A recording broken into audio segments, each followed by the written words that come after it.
3,000 National Guard troops assembled at the Harlem Armory, rifles loaded, bayonets fixed. Mayor William O'Dwyer had just signed the order to occupy Harlem's streets, martial law disguised as public safety. It was August 1943, and the city was hours away from witnessing tanks rolling through black neighborhoods. But inside a brownstone on Sugar Hill, Bumpy Johnson sat calmly at his mahogany desk, cigar smoke curling toward the ceiling, one hand on a telephone that held more power than any weapon the mayor could deploy. What happened in the next 60 seconds would prove that true authority doesn't come from uniforms or government seals. Drop your city in the comments right now. Where are you watching from? Here's a controversial question. When the government fails to protect a community, is it justified for that community to put their faith in someone operating outside the law? Hit subscribe because we're revealing the untold story of how one man wielded more power than an entire city government. This isn't about glorifying crime. This is about understanding how power really works when you peel back the official narratives. This is the night Harlem almost became a war zone, and how one phone call changed everything. The Harlem riot of 1943 started with a lie and a bullet. On August 1st, white police officer James Collins shot black soldier Robert Bandy inside the Braddock Hotel. The official story claimed Bandy attacked the officer. The truth, witnessed by dozens, was that Bandy was defending a black woman from police harassment. Within hours, rumors spread that Bandy had died, and Harlem exploded. Mayor William O'Dwyer watched from City Hall as reports flooded in. Looting on 125th Street, fires on Lenox Avenue, crowds overwhelming the 28th Precinct. By nightfall, O'Dwyer had mobilized 6,000 police officers and 8,000 state guardsmen. But it wasn't enough. By midnight, he was considering full military occupation, tanks, machine gun nests, martial law. But O'Dwyer had a problem. Images of National Guard troops occupying a black neighborhood would play directly into Nazi propaganda. World War II was raging, and America couldn't afford that kind of hypocrisy exposed. More importantly, O'Dwyer knew something most people didn't. Harlem had its own power structure, invisible to official channels, but far more effective than any government agency. And at its center sat Ellsworth Raymond Bumpy Johnson. O'Dwyer's advisors dismissed this. He's just a gangster. What's he going to do against the National Guard? They had no idea how catastrophically they'd underestimated the situation. Bumpy Johnson wasn't just a gangster. He was Harlem's unofficial mayor, its most sophisticated political operator. He knew every shopkeeper, every minister, every numbers runner. He knew which cops were corrupt, which politicians needed money, which judges could be influenced. Most importantly, he knew how to move money, information, and people with precision that government bureaucracies couldn't match. When the riot started, Bumpy was in Atlantic City. His lieutenants called at 9 p.m. with updates. By 9:30, Bumpy had made a decision that would define his legend. He was driving back to Harlem. Not to join the riots, to stop them. Bumpy understood that military occupation would bring consequences far worse than any police brutality. Checkpoints, curfews, martial law lasting months. His business would collapse. But more importantly, innocent people would suffer. The National Guard wouldn't distinguish between rioters and residents. Bumpy arrived in Harlem around 2 a.m., as fires still raged. He went straight to his office on Sugar Hill. His phone started ringing immediately, community leaders begging him to do something. Business owners terrified their life's work would burn. Mothers worried their sons would be shot. Everyone understood. If anyone could stop this, it was Bumpy. But stopping a riot wasn't the problem. The problem was stopping O'Dwyer from deploying the National Guard. At 3 a.m., Bumpy Johnson made a series of phone calls that would demonstrate exactly how power works. The first call was to Stephanie St. Clair, Queenie. "The ministers need to be in the streets at dawn," Bumpy told her. "Every major intersection, telling people to go home." "Already done," Queenie replied. "But the ministers can't stop the guard. O'Dwyer's already signed the mobilization orders." "I'm handling that separately." The second call was to Detective Morrison, his police contact.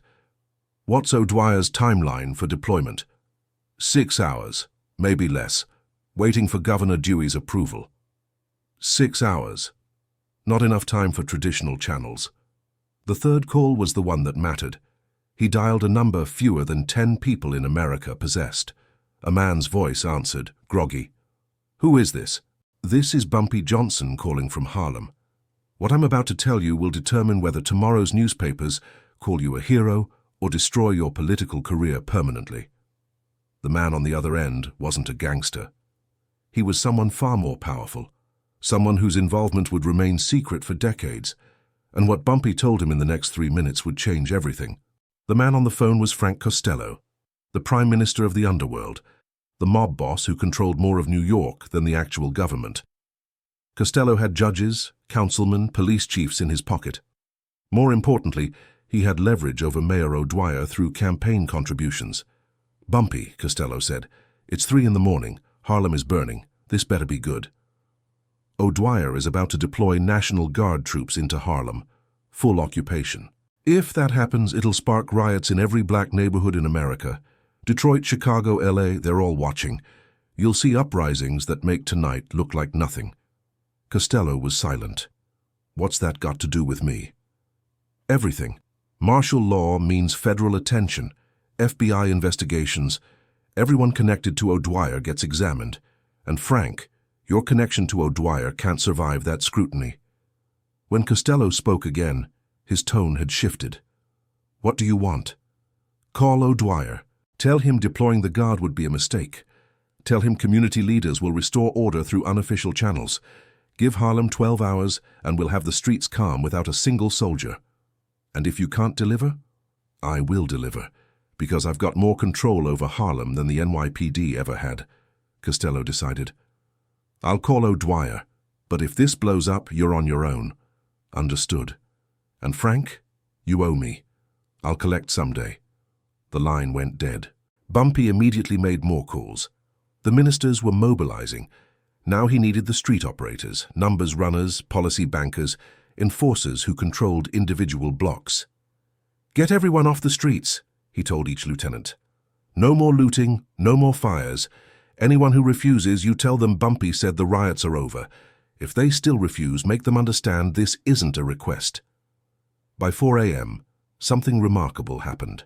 Across Harlem, men who'd been looting were heading home, not because police told them. They'd ignored police all night. Because Bumpy's people told them, and in Harlem, that carried actual authority. Ministers took positions at major intersections at dawn. Reverend Adam Clayton Powell Jr. stood at 125th and Lenox with a bullhorn. "Go home, we've made our point. Now protect our community from those who want to use our anger as an excuse for occupation." Police watched in amazement as crowds dispersed. The NYPD had fought Harlem residents all night, achieving nothing. But community leaders saying Bumpy wants you home accomplished what 6,000 cops couldn't. At City Hall, O'Dwyer's phone rang at 4:30 a.m. His aide woke him. "Sir, it's Frank Costello. Urgent." O'Dwyer knew what this meant. Costello didn't call unless critical, and O'Dwyer owed Costello for campaign contributions, union support, making problems disappear. This was a debt being called. "Bill," Costello's voice was friendly but firm, "I'm hearing you're about to deploy troops into Harlem. I suggest that might be premature." O'Dwyer bristled. "This is a government decision." "Of course. I'm offering friendly advice. Community leaders are already restoring order. Give them 12 hours. If it's not resolved by noon, deploy then. But if you send soldiers now while people are calming down, you'll look like you're occupying a peaceful neighborhood." Bad optics, Bill. The message was clear. Call off the troops or face consequences. O'Dwyer looked at incoming reports. Riots de-escalating, fires contained, crowds thinning. 12 hours, O'Dwyer said. By 6 a.m., Harlem was quiet. Bumpy's network had accomplished in 3 hours what the NYPD couldn't in 12. At 7 a.m., Bumpy made one final call, to Mayor O'Dwyer directly. "Mr. Mayor, I wanted to personally inform you that Harlem is secure. My community leaders have restored order. You won't need your soldiers." O'Dwyer's blood pressure spiked. "Mr. Johnson, I don't know how you got this number. The same way I knew you were planning to deploy at 6 a.m. Let's not pretend you don't know who runs Harlem. It's me. And right now, our interests align. We both want peace. I delivered it." Is that a threat? It's a fact, but understand this. I stopped these riots because occupation would hurt my community. But if you mobilize troops against Harlem again, I won't stop them. I'll organize them. Do we understand each other? The line went dead. The mayor sat stunned, understanding he'd been outmaneuvered by a criminal who wielded more real power than the city government. By noon, O'Dwyer cancelled the National Guard deployment. The official story: community leaders had restored order. They failed to mention those leaders answered to Bumpy Johnson. But what O'Dwyer didn't know was that Bumpy's call to Costello had included devastating leverage that left Costello no choice but to help. And when that secret was revealed years later, it would explain why Bumpy remained untouchable for decades. The leverage wasn't public until declassified FBI documents emerged in the 1980s. But at 3 a.m., Bumpy had told Costello something that made him go pale. "Before you decide," Bumpy had said casually, "you should know I have documents. Very specific documents about the Longshoremen's Union strike in 1939, the one where 3 union organizers disappeared, documents detailing meetings between you, Albert Anastasia, and NYPD officers paid to look the other way. If I die mysteriously, or if Harlem is occupied, those documents go to FBI Director Hoover." That was why Costello called O'Dwyer. Not friendship. Fear. Bumpy understood the fundamental rule of power. Information is more valuable than violence. One person with the right knowledge could make armies irrelevant. Where had Bumpy gotten those documents? From Stephanie St. Clair, who'd run intelligence operations in Harlem since the 1920s. Queenie knew survival as a black woman in organized crime required insurance against Italian and Jewish mobs. She'd spent years collecting dirt on everyone. When Bumpy consolidated power, Queenie shared this intelligence. If Bumpy went down, she went down. So she gave him ammunition to protect both of them. This was the invisible architecture of power officials couldn't see. Networks of information, mutual dependence, strategic alliances operating outside legal channels, but with far more efficiency. After the riots, Bumpy didn't celebrate. He repaired damage, politically. He met every looted shop owner offering low-interest loans to rebuild. He met families of the 6 killed, offering funeral support. He also met Reverend Adam Clayton Powell, Jr. Their relationship was complicated. Powell publicly condemned criminals like Bumpy, while privately accepting that Bumpy's organization provided services the government wouldn't. "You saved lives," Powell told him, "but don't mistake gratitude for approval. What you do exploits our community."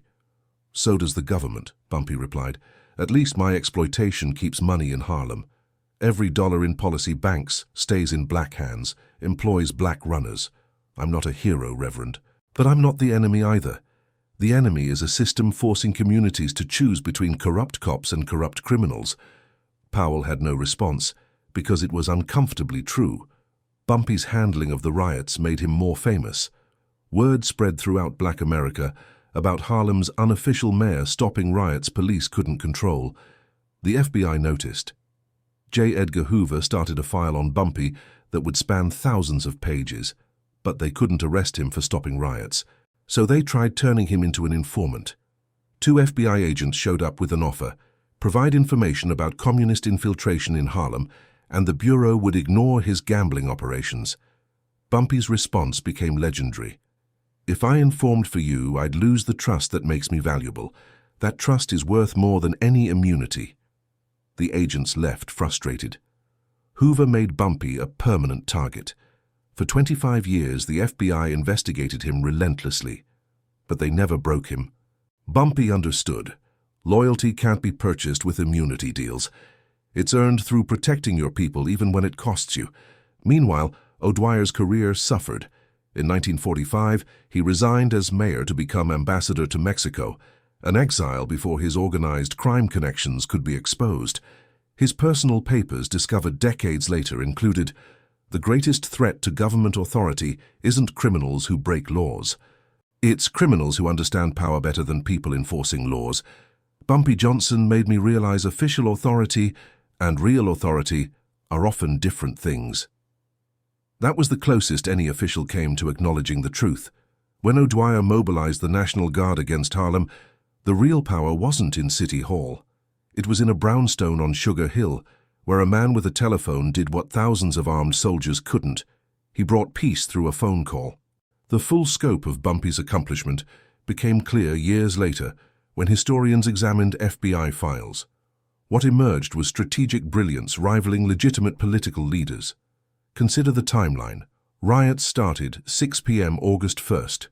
By midnight, chaos overwhelmed 6,000 police. By 6 a.m. August 2nd, 12 hours later, streets were calm. That's not accident. That's organizational efficiency. How? Through a network built over 20 years. First, information. Bumpy knew about riots before most officials because he had people everywhere. Police precincts, City Hall offices. When Collins shot Bandy, Bumpy knew within an hour. Second, communication. In 1943, no internet or cell phones, but Bumpy had runners, young people carrying messages, coordinating action. While NYPD used barely working radios, Bumpy's network operated with precision. Third, enforcement. When Bumpy's people told rioters to go home, they went. Why? Because those enforcing were respected community members, numbers runners who employed people, policy bankers who gave loans when banks wouldn't. Fourth, legitimacy. Bumpy had spent 2 decades solving problems government ignored. When landlords evicted tenants during the Depression, Bumpy's organization provided emergency funds.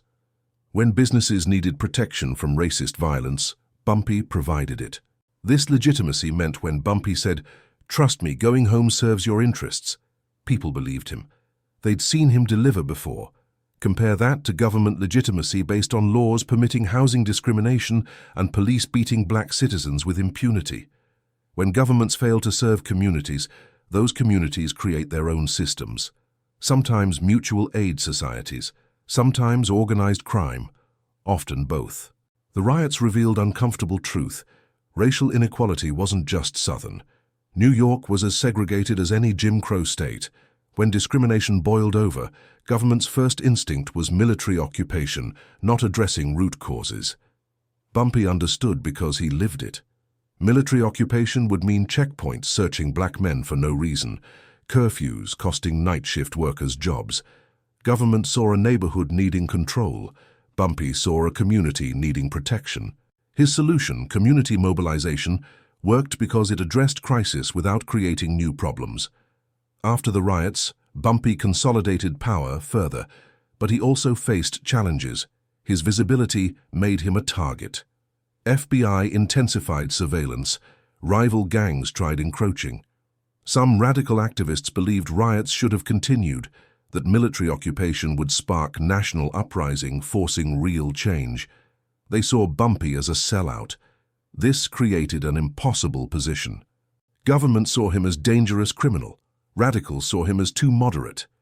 Bumpy's genius was navigating this impossible position. The Costello phone call exemplified this. By leveraging Costello's influence over O'Dwyer, Bumpy achieved his goal while reminding the Italian mob he had power they needed to respect. This is why studying Bumpy Johnson matters.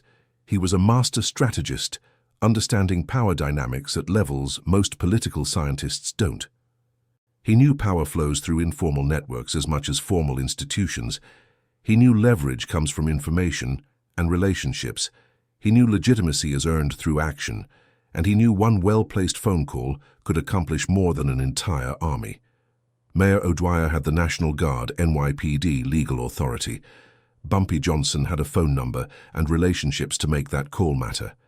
In that contest, Bumpy won decisively. The story of August 1–2, 1943 should be remembered as when Bumpy Johnson demonstrated that true authority comes not from deploying force, but from making force unnecessary. He mobilized peace while O'Dwyer mobilized for war. And history proved which approach actually worked.